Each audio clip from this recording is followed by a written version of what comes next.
This is the midterm review for Algebra 1B, which covers chapters 7 to 9. So we're going to start off with chapter 7. The first type of problems that you will see in chapter 7 ask us if the ordered pair is a solution to the system. Now, a system is two or more equations, okay, that relate to one another. So we're going to take this ordered pair and we're going to plug it in for each equation. And if it is yes for both of them, my answer is yes.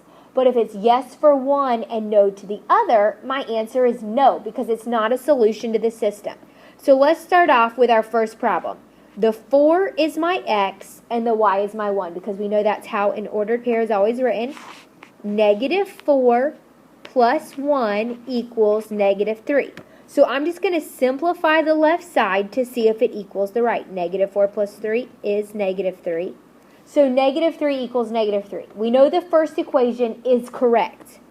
Now the second equation, I'm going to do 4 plus 3 times 1 equals 6.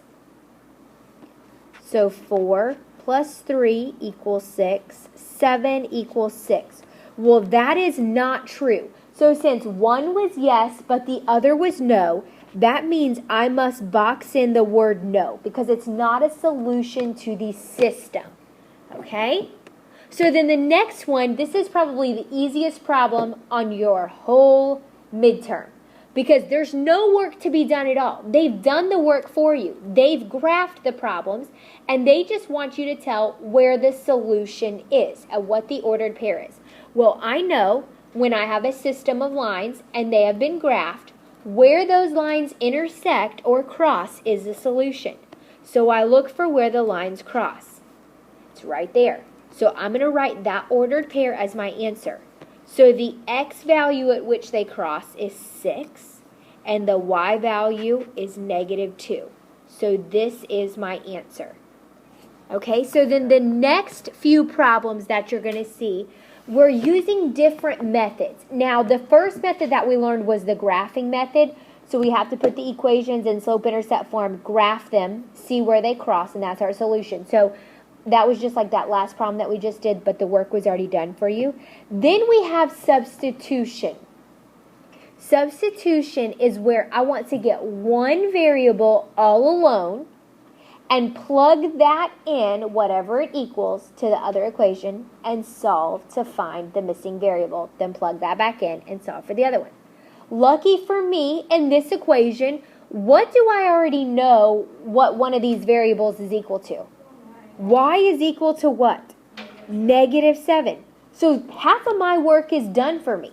So I'm going to take this and I'm going to plug it in for the y in the above equation. So we're going to do 4x minus 7 equals 9, because I take out the y and I replace it with a negative 7. So then what I'm going to do is I'm going to add 7 to both sides, because now I'm just trying to solve for x. 4x is equal to 16.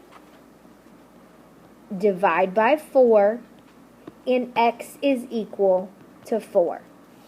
So now I can write my answer as an ordered pair because I have an x and a y. My x is 4, and what was my y? Negative 7. So there's how I would write my answer. Then we have elimination method, okay? Elimination method is where I'm trying to get two terms to eliminate, or I guess I should say one variable to eliminate. So I look at my problem. This is where we set it up like it's a big addition or subtraction problem. Y'all remember that?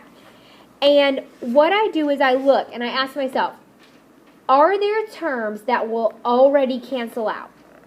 Yeah, what are they? Negative 2y and positive 2y. So now I can just add straight down. 4x plus 3x is 7x equals 12 plus 2 is 14. So I'm going to divide each side by 7, and x is equal to 2. But I know I'm not done because I have to have an x and a y. So I'm going to take this and I'm going to plug it back in for the x in either equation. So what do y'all want to do, the top equation or the bottom? The bottom. The bottom. So we're going to do 3 times 2 plus 2y equals 12. So then I just simplify. 6 plus 2y is equal to 12. Subtract 6 on both sides. 2y is equal to 6. Divide by 2. And y is equal to 3. But remember, because this is a system, I want to write my answer as an ordered pair, which is going to be 2, 3. Now they tell us we can use whichever method we want. So I can choose to graph each of these lines, I can choose to use substitution, or I can choose to use elimination. Well, let's ask ourselves, which one is going to be easiest? Is the equation already in slope-intercept form to graph? No, so that's probably not going to be easiest. Do I already know what one variable equals? No, so that's not going. Substitution's not going to be easiest. Is there a variable that will already cancel out? Yes, so elimination is going to be my easiest. Negative 5x, positive 5x. So 3y plus 2y is 5y. 19 minus 4 is 15. Divide by 5, and what does y equal? 3. But am I done? No, you gotta No. plug it back in. Very good. Plug it back in. Do you want to do it to the first equation or to the second? Second. Second. 5. And remember, either equation is okay. It does not matter. 2 times 3 minus 4. So we have 5x plus 6. Sorry, that should be equals there. Equals negative 4. Subtract 6 on both sides. 5x is equal to negative 10. Divide by 5, and x is equal to negative 2. So remember, write my answer as an ordered pair. So what's the ordered pair going to be? 3, negative 2. No, not 3, negative 2. Negative 2. Negative 2, 3. Very good. Make sure you write the x, comma, y first. Okay?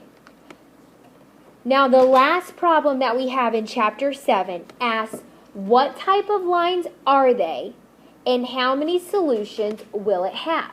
So there's 3 different types that you have to know.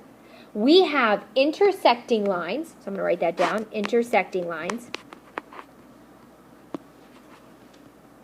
And intersecting lines have one solution because they cross at one place. Then I have parallel lines. Parallel lines run side by side and never ever cross. So guess how many solutions they have? None. They never ever cross. See, look, if intersecting where they cross is that solution, parallel lines never cross, so they have no solutions. And then we have what we call same lines. That means absolutely everything about the line is same, so they have an infinite number of solutions. Because wherever one line goes, here's one line like this, here would be the other line.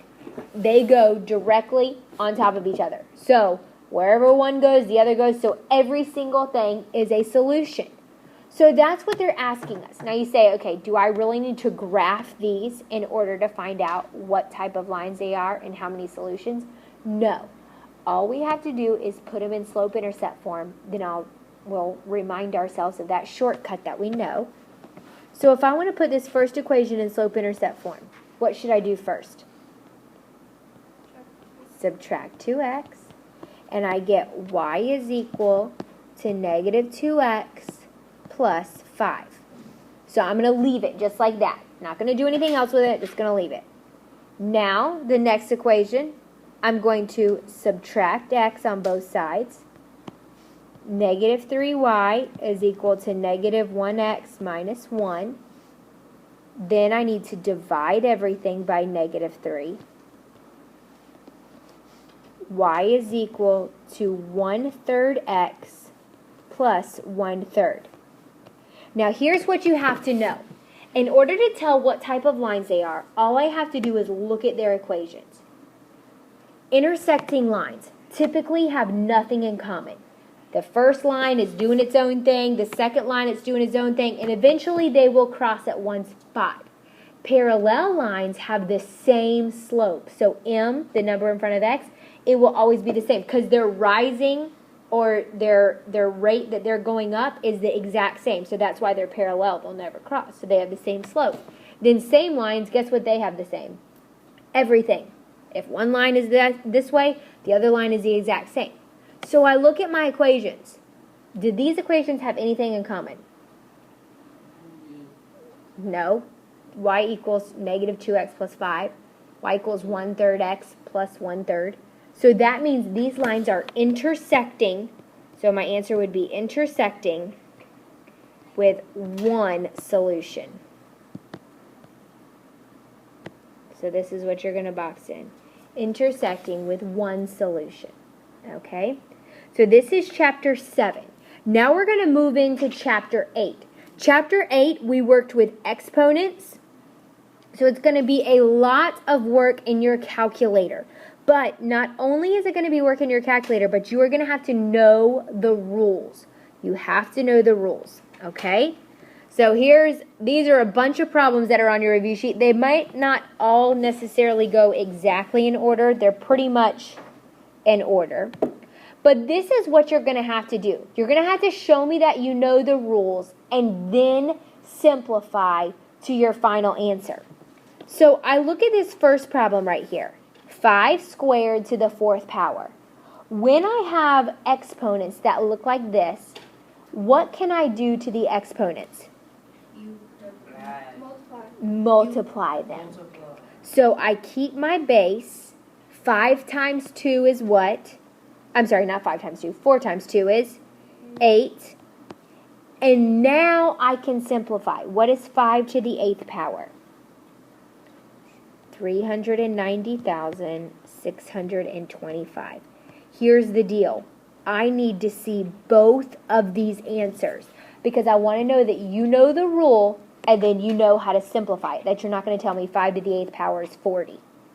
Okay? So the next problem that we have here, 9 times 4 to the 3rd power. I can simplify before I do anything. What do y'all think I should do first? Parentheses. What's 9 times 4? 36 to the 3rd power. Then I can plug that in my calculator. And what is 36 to the 3rd power? 46,656. Again, box in both of these because I want to know that you know the rule and the final answer. Now this next problem. What is my base? X. So I'm going to keep that base. And what can I do to the exponents? Add them. So 6 plus 9 is 15. Can I simplify x to the 15th power? No. I mean, I could write x 15 times, but we're not going to do that. Okay? So that is my final answer. Now the next problem. What's the issue? It's a negative exponent. Whenever there's a negative exponent, how do I make it positive? Well, we're going to put it over 1. And then where do I move it? Yes, very good. We move it to the bottom. But what's going to be on the top now? 1, 6 to the positive 4th power. You must write this step. Now, what must stay on top? 1. And then I'm going to do 6 to the 4th power, which is? 1,296. Very good. 1,296. Again, both of these answers must be boxed in so I know you know the rule and how to simplify. Okay, the next problem here. Here's where I saw a lot of issues on the test that we took over this. You saw that 5 that was with the y and automatically assumed it went with every single number. That is not true. Y is the only exponent, y is the only base that has 5. Now 2 is going to be distributed to every term, but not the 5. So this is what's going to happen. We're going to multiply the 2 to the 3, to the x, and to the y. So we're going to have 3 to the 2nd power, x to the 2nd power, and y to the what power? 10th. We multiply. Because remember, it's distributive property. Distributive property is always multiply. Now, what out of this can be simplified? 3 squared. 3 squared. What is 3 squared? 9x squared y to the 10th. Again, both parts of this answer must be boxed in.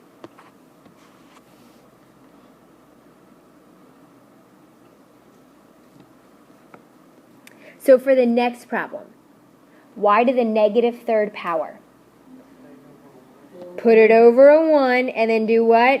Flip it. Move it to the bottom. So we're going to do 1 over y. What happens to the exponent? Becomes a positive. Can I simplify y to the third power? Nope, we leave it just like it is. Okay, so the next problem here. Look at what we have. There's an issue. What is the only term that has a negative exponent? The x. The y is perfectly fine.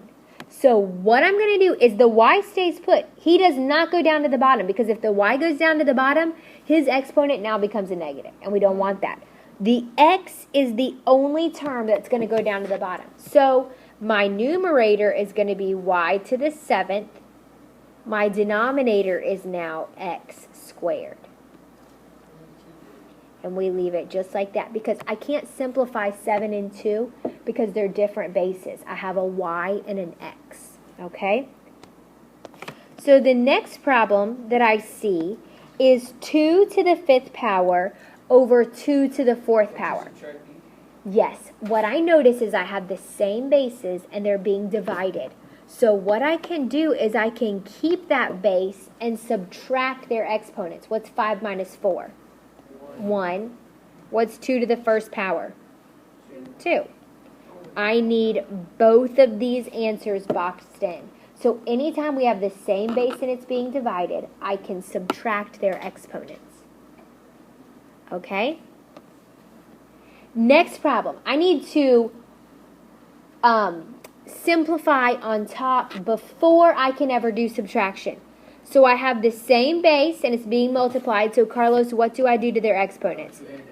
Add them. 6 to the 12th over 6 to the 4th. So now we subtract. I keep my 6, 8. And now what is 6 to the 8th power? Anybody know? It is 1,679,616. Again, I need to see all of these steps. Make sure I see all of these steps. Now the next problem. Look at this next problem. Where is the 3 in this problem? Outside. So what does that mean has to happen to the 3? Distribute it to everything. To the 8 and the y. So now I'm going to have 8 to the 3rd power over y to the 3rd power. What of that can be simplified? 8 to the 3rd. What is 8 to the 3rd power? 512 over y to the 3rd power. Okay. Next problem. What can I do with these exponents? Subtract. But what's 4 minus 6? Negative 2. So I flip it. 1 over 3 squared. Can I still simplify? Yep. 1 over 9. Again, I know I keep saying this over and over, but I still have to see your work. What is anything to the 0 power? 1. Anything to the 0 power is automatically 1. If it's a letter, it is 1. If it's 1,000,000, it's 1. If it's negative 75, it's 1. No matter what it is 1. Anything to the 0 power. What if it was 1? It would be 1. Okay? What if it was 0 to the 0 power? 1? Okay, so let's look at the next problem. Next problem is where we get all of this and we put it together. This is where it gets tricky. So what I'm going to do is I'm going to go straight across on both the top and the bottom, and then I'm going to simplify at the end with one fraction. So I look and I ask myself, this is a multiplication problem, right? Does 36 have anything to multiply with? No. So I'm just going to write 36. Now I have a to the 8th and a. What can I do with those exponents if they have the same bases and they're being multiplied? Add a to the what power? 9. Now let's do the same thing but with the b. B squared, and b squared is going to be b to the 4th. Top is now simplified. Now the bottom. 6. Does 6 have anything to multiply with? No. So I just write 6. We always want to write our numbers first, then the letters. A. Does A have anything to add with? Nope, so I leave it A. And what is A's exponent if I don't see it? 1. I'm just going to write it just so I know it's there. B. What is B's exponent? 1. Does it have anything to add with? Nope. Oops. Now, when I have a fraction like this and it's being divided, what can I do? Not add, subtract, okay? So I am actually going to do regular division on 36 over 6. What's 36 divided by 6? 6. 9 minus 1 is a to the what power? 8th. And 4 minus 1 is b to the 3rd. That is my final answer. Okay? That was pretty long.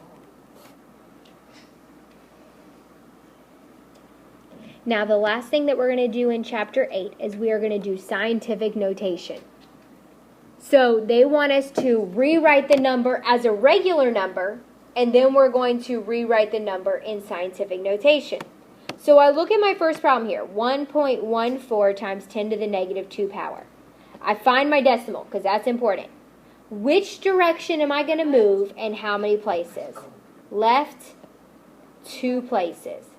So I'm going to do 0.0114.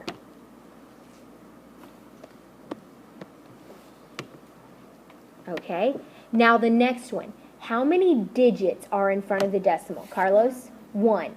Is 0 a digit? No. So I've got to go 1, 2, 3. Because now the 3 is in front, so I'm going to do 3.2 times 10. No, not to the 3rd, to the negative 3rd. Because remember, it's the opposite. If I move to the right, it's a negative exponent.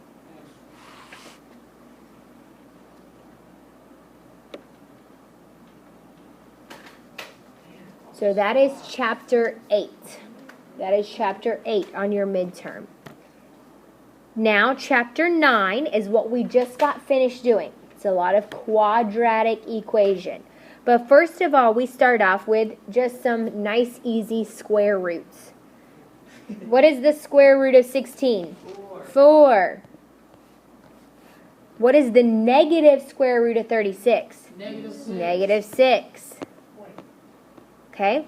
If the negative was underneath the radical, what would the answer be? Positive, negative. No real solution. Remember, anytime it's under. Okay? So in the next problem, they have square root of b squared minus 4ac. They gave us a, b, and c, and all we have to do is plug it in and simplify. So I'm going to do the square root sign. Don't forget that. So what is b? 8 squared minus 4 times 5 times 3. Let me give you a hint. You can plug all of that into your calculator. So we're going to start, and we're going to start with the square root symbol. Then I'm going to do 8 squared minus 4 parentheses 5 parentheses 3. Now I'm going to press equals. What did you get? 2. And 2 is your answer. Now the next problem here is the square root of 52. Does 52 have an exact square root? No. We have to do upside down division. So I'm going to take 52, and I can ask myself, what is the smallest number that goes into 52? 2. And I'm left with 26. What's the smallest number that can go into 26? 2. And I'm left with 13. Does 13 have any numbers that go No. into it? No. 2 to the square root of 13. Very good. 2 times the square root of 13. So remember, if there's a pair, it gets to go on the outside. Whatever's left goes back underneath the radical. Next problem. Whenever I have a fraction, I just take, and each one of those are being square root. The numerator is being square rooted, so square root of 1. The denominator is being square rooted. Here's where I see the most problems. What is the square root of 1? 1. The answer is 1. It's not the square root of 1. It's not 0. It's not undefined. It is 1. 1 actually has a square root because 1 times 1 is 1. Then what's the square root of 16? 4. And this is my answer here. We can just put that into our calculator. So the next problem on the other side is they just want us to solve for x. How many answers should x have? 2. Remember, x should have 2. I'll show you why. So if I wanted to solve for x, we're going to solve this like we would any other problem. What would I do first? Divide 4. Divide by 4. And I get x squared is equal to 4. Is that my final answer? No. What should I do? Square root, because remember, x is not alone. It's x squared. Oh, it's positive -2. X equals positive negative 2. Very good. Make sure you have positive and negative 2. So then the next problem, what should I do first? Add 7. Add 7 to both sides. 2x squared is equal to 8. Now what should I do? Divide by 2. X squared is equal to 4. Now what would I do? Put the 1 in front of the 8. No, not the one in front of the x. We just want to square root it. X equals positive negative 2. Very good. So it's basically the same answer as 25. Now the next problem, x squared equals 81. Well, is there anything to move first? No. No, so we just go square root, x equals positive negative 9. Okay? Wait, I didn't get 25. So the next problem is when we start to get into our graphing. So before we graph, it says tell whether the graph opens up or down and find the vertex. First of all, does this graph open up or down? How do you know Oh. Up. How do we know it opens up? Because A is positive. Very good. A is 1, B is 6, C is 2. If A is a positive number, our graph opens up. If A is a negative number, our graph opens down. Now they want us to find the vertex. What is the formula that I use to find the vertex? Oh, x equals negative b over 2a. Very good. That finds the x value. So we're going to do negative 6 over 2 times 1. Negative 6 over 2 is negative 3. But that is not the vertex. That is one part of the vertex. Oh, X That is the x. But I also need a y. So I don't need to make a whole x and y chart. I'm just going to take the negative 3 and I'm going to plug it in everywhere I see an x. But time out. If I'm going to use my calculator, what does the negative 3 have to have around it? Parentheses. So negative 3 squared plus 6 times negative 3 plus 2. Oh, man. What did you get?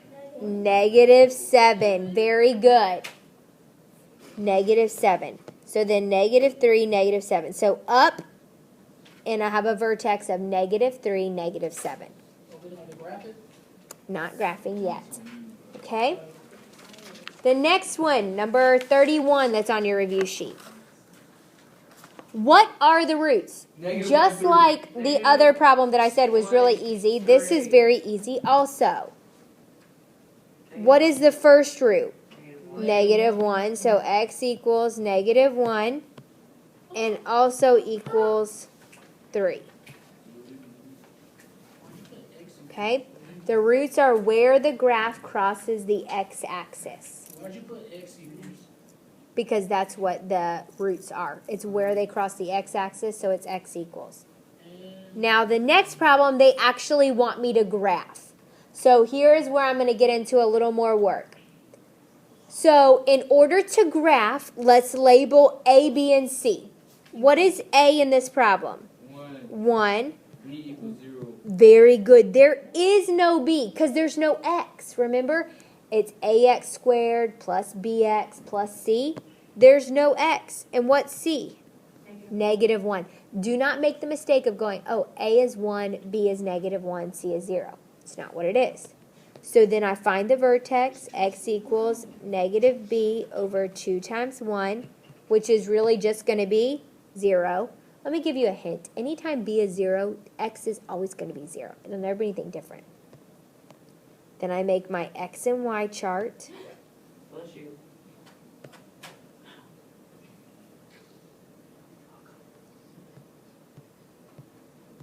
So I'm going to put 0 in the middle. What are two numbers smaller than 0? -1, -2.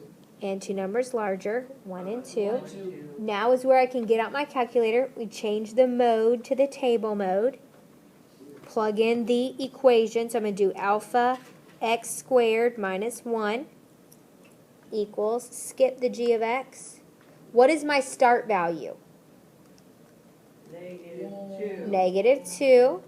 What is my end value? 2. Positive 2. What's my step? 1. 1, as always. 1. So then we've got 3, 0, negative 1, 0, 3. So now I'm going to graph.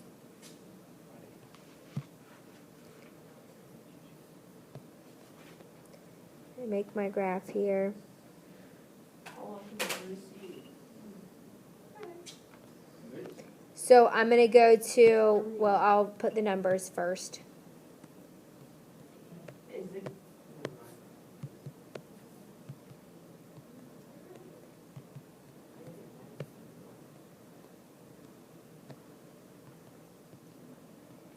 All right, so my first point is negative 2, positive 3. So I'm going to go up to negative 2, or sorry, to the left, negative 2, and up to 3.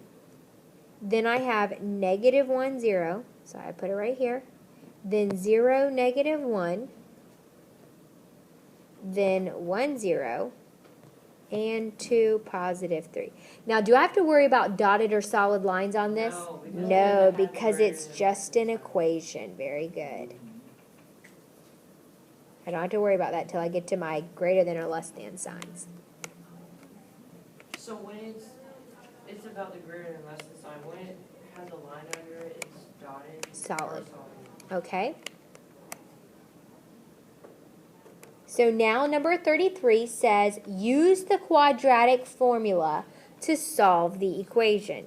Use the quadratic formula. But first of all, time out. Look at this problem.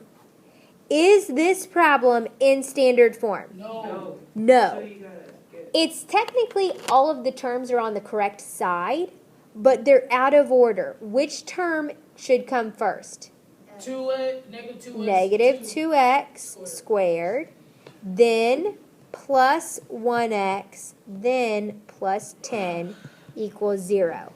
So what is A? Negative 2. What's B? 1. What's C? 10. So what is the quadratic formula? X equals negative b plus or minus the square root of b squared minus 4ac over 2a. So I'm going to plug in the numbers. Negative 1 plus or minus the square root of 1 squared minus 4 times negative 2 times 10 over 2 times negative 2. Now, in my calculator, I can plug in everything that's under the radical, including the radical sign. So I'm going to do square root 1 squared minus 4, parentheses, negative 2, parentheses, parentheses 10, parentheses. What do you get? 9. Negative 1 plus or minus 9 over what's 2 times negative 2? Negative 4. So now I can separate it out into two problems. I'm going to write it up here. Negative 1 plus 9 over negative 4. And x equals negative 1 minus 9 over negative 4. 8 over negative 4 is negative 2.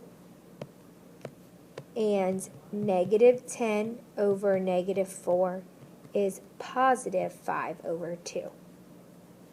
So all we have to do is simplify. Okay? Next three problems say use the discriminant. Well, first of all, what is the discriminant? B squared minus 4AC. Very good. B squared minus 4AC to tell me if the equation has one solution, two solutions, or no solution. What do I get if I have one solution as my answer? Negative. 0. What do I get if I have two solutions? A positive number. And what if I get if I have no solutions? Negative.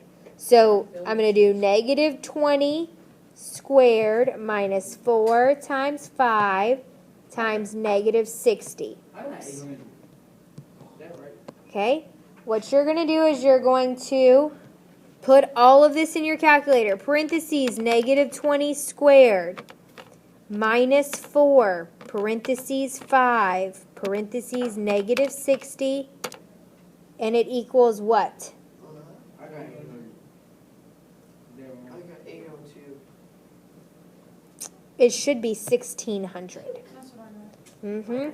So how many equations, how many solutions does this have?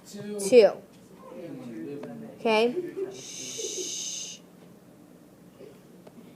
Now the next problem, we're going to do the same thing. 12 squared minus 4 times 4 times 9. Plug that in my calculator. 12 squared minus 4, parentheses 4, parentheses 9. What'd y'all get? I got 20. You should get 0, which equals 1 solution. And then the last one, we're going to get negative 2 squared minus 4 times 1 times 35, which is equal to negative 136. And how many solutions does negative 136 have? None. Okay. Next problem just says tell whether the ordered pair is a solution to the equation. Whoops. Tell whether the ordered pair is a solution to the equation.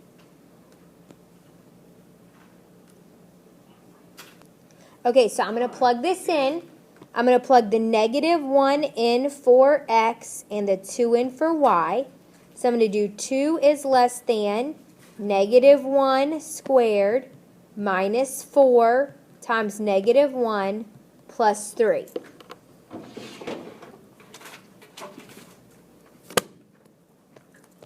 So I'm going to do 2 is less than 1 plus 4 plus 3. So 2 is less than 8. Is that a solution? No. And I need you to box in both of those answers. Box in both of those answers. Because you're going to get graded on whether you did your math right and whether you have the correct answer, yes or no. And last but not least, what we're going to do is we're going to graph. And these are the ones that we have to graph and shade. So we're going to follow just like we did in the other one. We're going to label A, B, and C. A is 1, B is 2, C is 1. And I'm going to find my vertex. X equals negative 2 over 2 times 1. Negative 2 over 2, which is negative 1. Make my X and Y chart.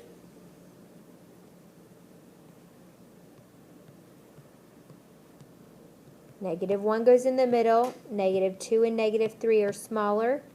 0 and 1 are larger. Now I'm going to use my calculator. I'm going to do x squared plus 2x plus 1.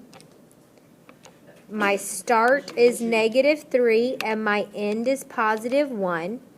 And in my chart, I'm going to get 4, 1, 0, 1, 4. And I'm going to graph. Oh, I see it, write this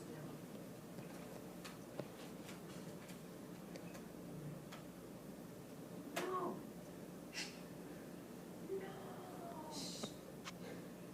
So I'm going to place my points. I'm going to go over to the left negative 3 and up 4. Just right here. Then I'm going to go to the left negative 2, up 1, negative 1, 0. Then 0, 1, and 1, 4. Should I have a dotted or a solid line? Dotted. Dotted. Because it's a less than, and it's greater than, and the graph is facing up. So which way should we shade? Oh. Inside. Very good.